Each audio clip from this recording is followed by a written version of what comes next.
Very easy. பரிசுத்த ஆவியானவர் உங்களுக்குள்ள இருந்தாருன்னா நீங்க கோணலும் மாறுபாடான எப்படிப்பட்ட சந்ததியா இருந்தாலும், எப்படிப்பட்ட மோசமான கூட்டத்துக்குள்ள இருந்தாலும், முட்களும் நெருஞ்சுகளுக்கு மத்தியில இருந்தாலும், தேள்களுக்கு நடுவிலே வாசம் பண்ணினாலும் உங்களை ஒன்றும் சேதப்படுத்தாது. அல்லேலூயா. உங்களை எந்த பாவம் இழுக்க முடியாது, எப்படிப்பட்ட அசுத்தம் இழுக்க முடியாது, எப்படிப்பட்ட அக்கிரமம் இழுக்க முடியாது. யார சுபாவம் நமக்குள்ள வராது, யாருடைய சிந்தனை நம்மளை கெடுக்காது, யாருடைய நினைவு நம்மளை தடுக்காது. நம்ம பாட்டுக்கு நம்ம ஓடிக்கிட்டே இருப்போம். ஏன்?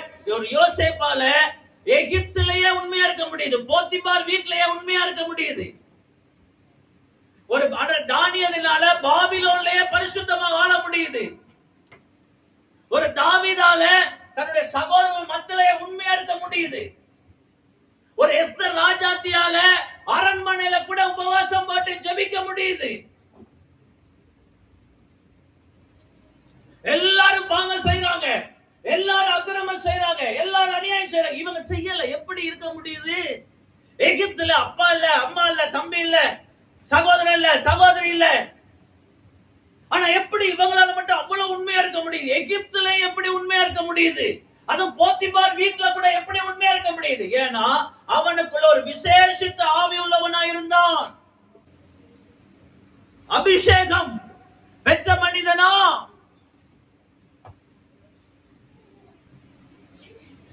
உங்களால உண்மையா வாழ முடியும்.